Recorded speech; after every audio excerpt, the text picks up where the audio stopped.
Salam uşaqlar, xoş gördük. Növbəti dərsimizə başlayırıq.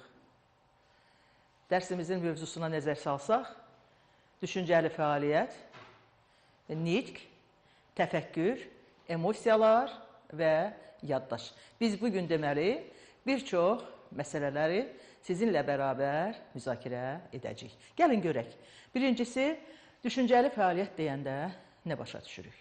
Artıq siz refleks nədir bilirsiniz, şərtli və şərtsiz reflekslər nədir bilirsiniz və şərtli reflekslərin yaranma mexanizmi artıq sizin üçün aydın olubdur. Amma biz özümüzə belə bir sual veririk.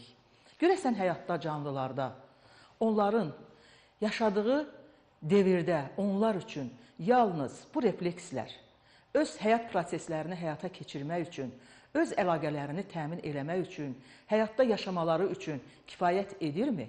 Aydın olur ki, yox. Canlılarda eyni zamanda ali sinir fəaliyyətinin hələ bir çox prosesləri var ki, biz onları indi ardıcıl sürətdə öyrənməyə çalışırıq. Yəni, sizinlə bərabər gəlin ilk növbədə düşüncəli fəaliyyət nədir? Buna nəzər salaq, görək düşüncəli fəaliyyət nəyə deyilir?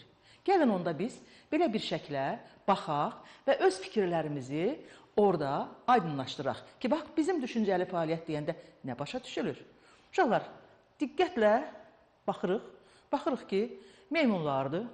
Həmin meymunlar yuxarıdan asılmış bananı, bambuk ağaclarını bir-birinə, görürsünüz, sanki calaq istəyir, yəni onları birləşdirmək istəyir. Və bunlardan istifadə eləyib öz məqsədinə çatır. Yəni, əvvəlcə tullandı, əlini uzatdı, o bananları götürə bilmədi. İndi bu bambuk ağaclarını bir-birinə birləşdirib öz məqsədinə çatacaq. Bax, uşaqlar, onda biz düşüncəli fəaliyyətin nə olduğunu bilmiş oluruq. Deməli, canlıların ətraf aləmdə gördüyü hadisələri, əşyaları bir-birinə sanki calaq eləməklə, onları quraşdırmaqla öz məqsədinə çatma fəaliyyətinə biz düşüncəli fəaliyyət deyirik. Artıq siz şərti refleks nə idi bilirdiniz, instinkt nə idi bilirdiniz, yenə təkrar edirəm. Refleks ümumiyyətlə nə idi bilirdiniz. Burada isə daha mürəkkəb proseslər gedir. Və bizə sual verirlər, niyə bilavasitə meymunlar burada göstərilib? Ona görə ki, bunlarda ali sinir fəaliyyəti yüksək dərəcədə inkişaf eləyib. Və məməliləri götürəndə hansı məməlinin beyin qırışlarının sayı çoxdursa, onlarda düşüncəli fəaliyyət bir o qədər yüksək səviyyədə olur. Onda yenə biz bir sualla qarşılaşırıq. İnsan da bizim canlılar aləmində ən yüksək inkişaf etmiş düşüncəli fəaliyyətə malik olan bir varlıqdır. Bəs onda görəsən, digər heyvanlardan fərqli xüsusiyyətlər yoxdurmu? Var uşaqlar. İnsanlarda digər canlılardan fərqli olaraq, onlarda düşüncəli fəaliyyətin ən yüksək formasına təsadüf olunur. Yəni, burada biz, əgər yenə də araşdırmalarımızı aparsaq, görürük ki, insanın nitqi qabiliyyəti var. Nitqi qabiliyyəti yalnız insana məxsus olan bir prosesdir. Başqa canlılarda nitqi qabiliyyəti yoxdur. Ola bilər ki, siz görərsiniz ki, bir tutu quşu sözləri tələffüz eləyir, hətta mahnı oxuyur, amma o danışmır uşaqlar. Yəni, danışmır deyəndə hansı mənada danışmır? O, sənin verdiyin sualların hamısına düşünüb, ona cavab vermir. O, sadəcə yamsılayır, təqlid edir, eşitdiyini təkrarlayır. Deməli, insanlarda biz nitqi qabiliyyətinin çox yüksək səviyyəli bir düşüncəli fəaliyyət olduğunu deməli qeyd edirik. Və siz özünüz bilirsiniz ki, insanlarda nitqi qabiliyyəti deyəndə biz həm yazılı, həm şifahi nitqə təsadüf edirik. Sizin tapşırığınız var. O tapşırığa baxanda siz çalışın uşaqlarla, hər halda müəlliminizlə dərs keçəndə müəlliminiz sizə onu bəlkə də qeyd edib işlədəcək. Orada bir var ki, yazı yazıb ona baxıb, onu misal üçün ifadə eləmək. Bir də var ki, söz şəklində onu ifadə eləmək. Deməli, əgər mən yazı şəklində onu görüb ifadə edirəm ki, bu yazılı nitqdir. Yox, əgər şifahi surətdə olan bir şeyi təkrarlayıramsa, deyirəmsə və yaxud da, deməli, onda mən onu yadımda saxlayıb deyirəmsə, bu bizim şifahi nitqimizdir. Təbii ki, ali sinir fəaliyyəti qeyd elədik ki, bilavasitə beyin qabığı ilə idarə olunan bir prosesdir. Onda bizə sual verilsə ki, bizdə yazılı və şifahi nitqin mərkəzləri harda yerləşir? Siz artıq bilirsiniz ki, beyin qabığında müxtəlif mərkəzlər var. Və həmin nahiyələr var daha doğrusu. O nahiyələrə nəzər salanda aydın olur ki, bizim şifahi nitqimiz sol yarımkürənin alın payı ilə idarə olunur. Amma yazılı nitqimiz isə artıq alını götürmürük, deyirik ki, gicgah və təpə payları ilə idarə olunur. Nitqi qabiliyyəti yalnız insana məxsusdur. Təkrar elədim. Və nitqi qabiliyyəti anadan gəlmə bir qabiliyyətdir. Amma uşaqlar, burada bir söhbət də meydana çıxır ki, nitqi qabiliyyəti anadan gəlmədir. Amma insan hansı dildə danışır? Bizə elə gəlməsin ki, biz Azərbaycanlıyıq, doğulmuşuq Rusiyada və yaxud da İngiltərədə, məni Azərbaycan dilində danışdıran yoxdur. Mən hansı dildə danışacam? Uşağı hansı dildə danışdırırlarsa, o həmin dildə danışmağa başlayır. Və hətta müşahidə olunur ki, əgər uşaqları iki dildə danışdırırsansa, onların nitqində qüsurlar meydana çıxır. Deməli, burada onda nəticəmiz belə olur. Danışa bilmək qabiliyyəti irsən insanlarda ötürülür, insan danışa bilər, ancaq danışmaq qabiliyyəti həyatda qazanılır. Yəni, necə danışacaqsa, hansı dildə danışacaqsa, o insanın həyatda qazandığı bir prosesdir.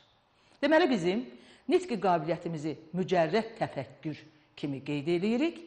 Mücərrəd təfəkkürün başında söz dayanır. Bu da bizim nitqi qabiliyyətimiz deməkdir. Nitqi qabiliyyəti uşaqlarda adətən deyirlər ki, 4-5 yaşında inkişaf eləyir.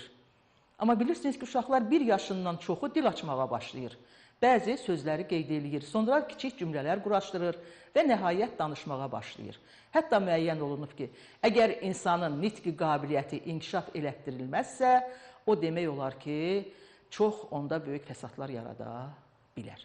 Deməli, bizim nitqimiz bizim üçün vacibdir. Çalışaq, səlis dildə danışaq, hər kəs bizi başa düşsün. Onda uşaqlar, gəlin, digər bir şəklə nəzər salaq. Burada biz nə görürük?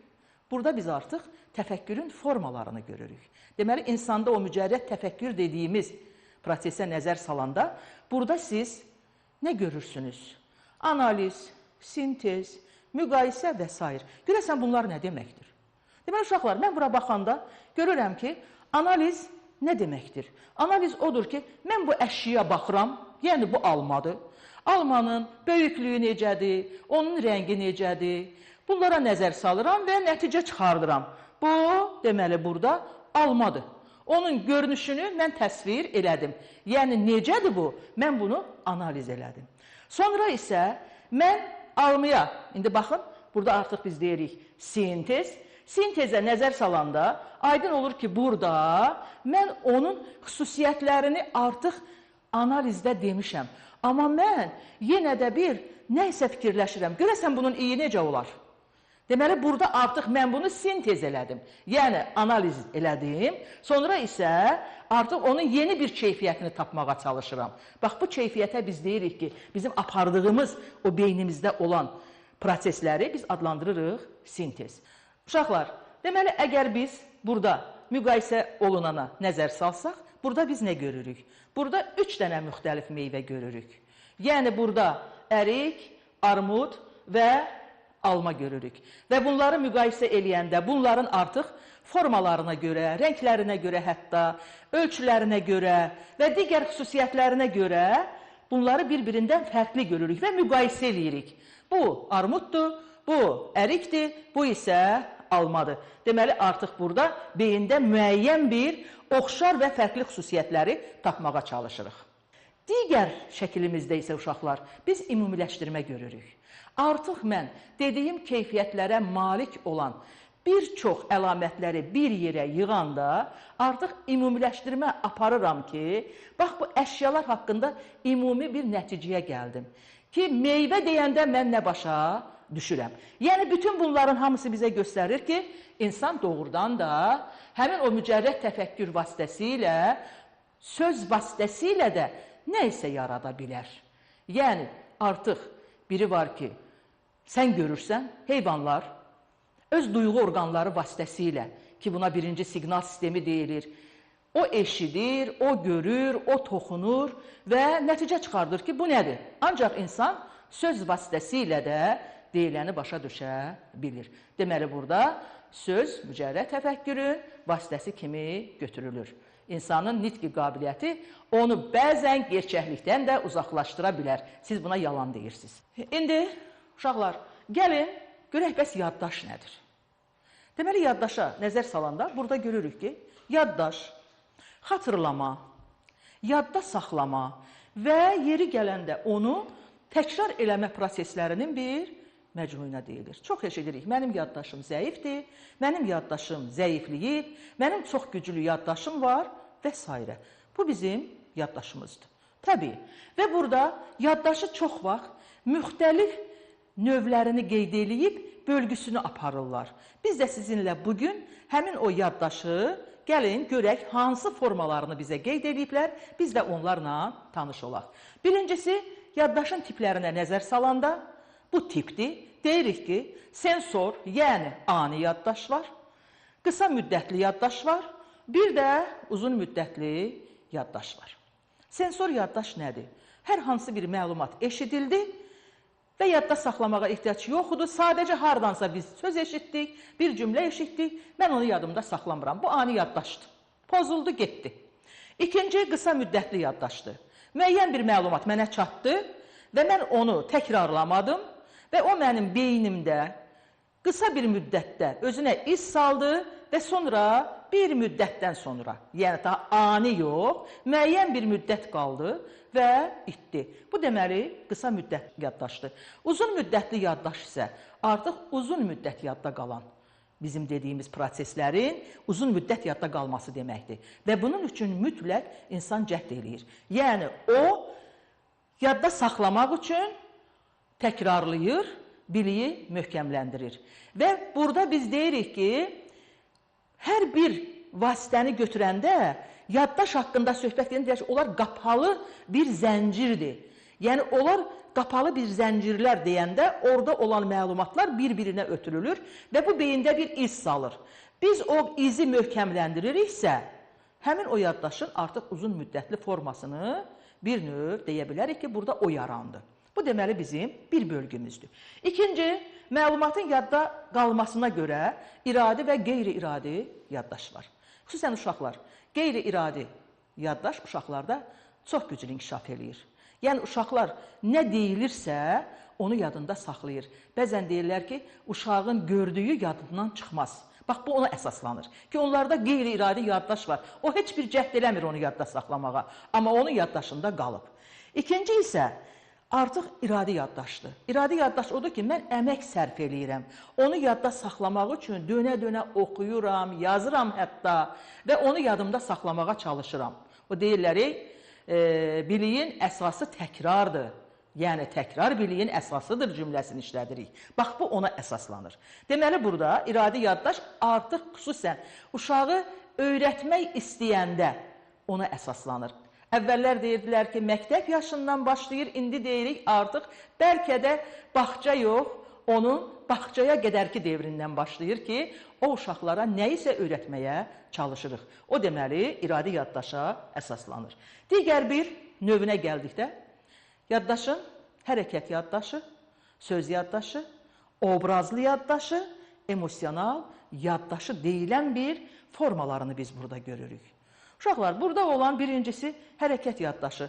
Hər hansı bir hərəkət yaddaşı deyəndə elə idman hərəkətlərini yadınıza salın, gözünüzün qabağına gətirin.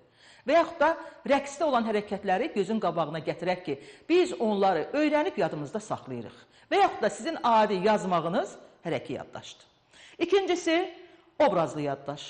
Bu, artistlərdə, yazıçılarda, jurnalistlərdə xüsusən yaxşı inkişaf edib, deyirik də obraz yaradır. Deməli, obraz yaratmaq odur ki, bu bizim obrazlı yaddaşımıza əsaslanır. Üçüncü, emosional yaddaş deyək ki. Deməli, uşaqlar, elə buradanca biz, bax bu emosional yaddaş deyəndə artıq emosiyaları da yadımıza salırıq. Çünki mövzumuzda emosiyalar var. Emosiya, insanın özünə və ətraf aləmə qarşı keçirdiyi hisslərdir. İnsanlarda bu nə ilə ifadə olunur? Əsasən mimik əzələlərimizlə. Bilirsiniz ki, bizdə və bir də meymunlarda mimik əzələlər var.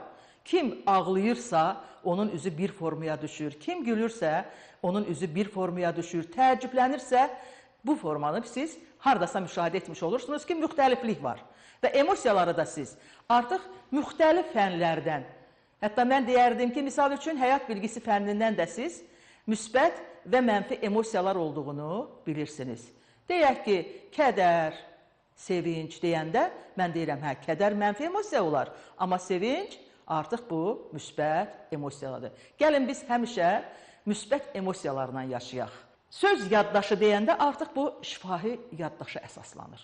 Yəni, söz deyilir və yadda qalır. Folklor bizə söz yaddaşı ilə gəlib çatıb. Yəni, yazı olmayıb. Şifahi xalq ədəbiyyatında ağızdan ağıza, nəsillərdən nəsillərə keçərək gəlib bizə çatıbdır. Və burada bizə sual olunur ki, bəs yaddaş nə ilə ifadə olunur?